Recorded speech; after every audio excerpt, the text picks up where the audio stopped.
Thank you, Chair Bilirakis, for convening this hearing, and I want to thank the witnesses for enduring this and talking about this important issue. I'd like to follow up on Chair Rogers' the point she made and her questions about the dangers of tech companies recklessly testing their new AI models on the masses, but specifically children.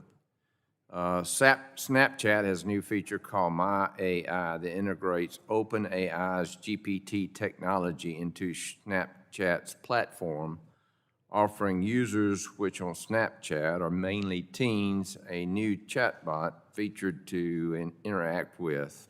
This interaction can lead to hyper-specialized data sets on teens, including their thoughts, their questions, and their fears, namely anything a teen would think to ask chatbots.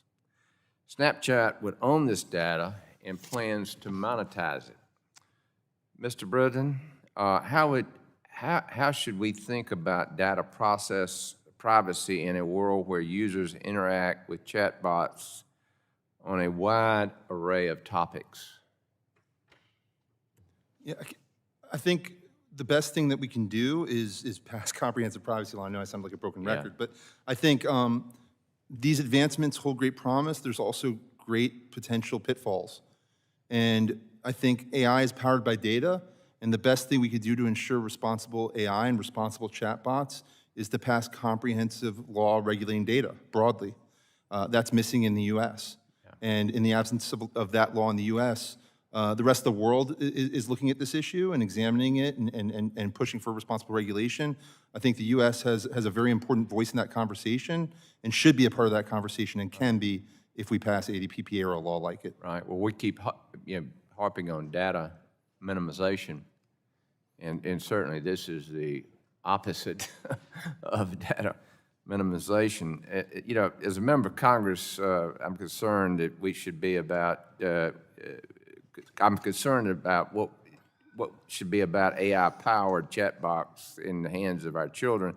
I've got 14 grandchildren, and I'm worried about their interaction and the harm that this would do to their future.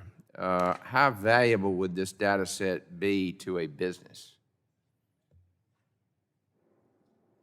It's hard for me to speak. I've worked at Salesforce and I've worked at Microsoft too, primarily B2B companies, Salesforce entirely B2B, so haven't had in-depth experience with understanding the value of children's data. At Salesforce, we do have some educational projects, but we don't sell any of the children's data related to those products. So happy to say I haven't had to examine that issue in my career. And I assume you agree that this development makes a data privacy bill, which you said, even more timely. And does everyone on this panel agree that this needs to be done as soon as possible? Yes. I'm not in the business of the business I've worked for don't do children. I have 3 kids. Yeah. I want them to be protected. We need a comprehensive privacy law to protect our kids. Good.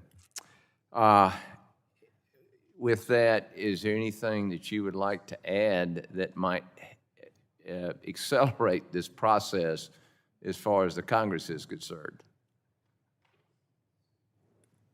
Congressman, I think the most important thing that would be helpful on this is reminding the members of Congress that the small businesses in their district are actually part of this. And the better that you can do a preemptive privacy bill that helps the small businesses, it has as much of an impact. I've heard a lot of discussion about big tech, but the people that rely on the technology are the people in the factories, in the companies. In your district, there's Zapata Technologies that does some military contract and other work.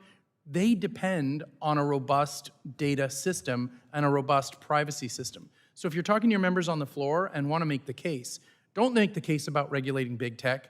It's for the benefit of their small businesses and U.S. innovation so that we can compete on the global scale. Right, and I'm in meetings. I'm having meetings all week with small businesses from my district, and I'm hearing the same thing. So with that, I'm out of time. Thank you so much for your time.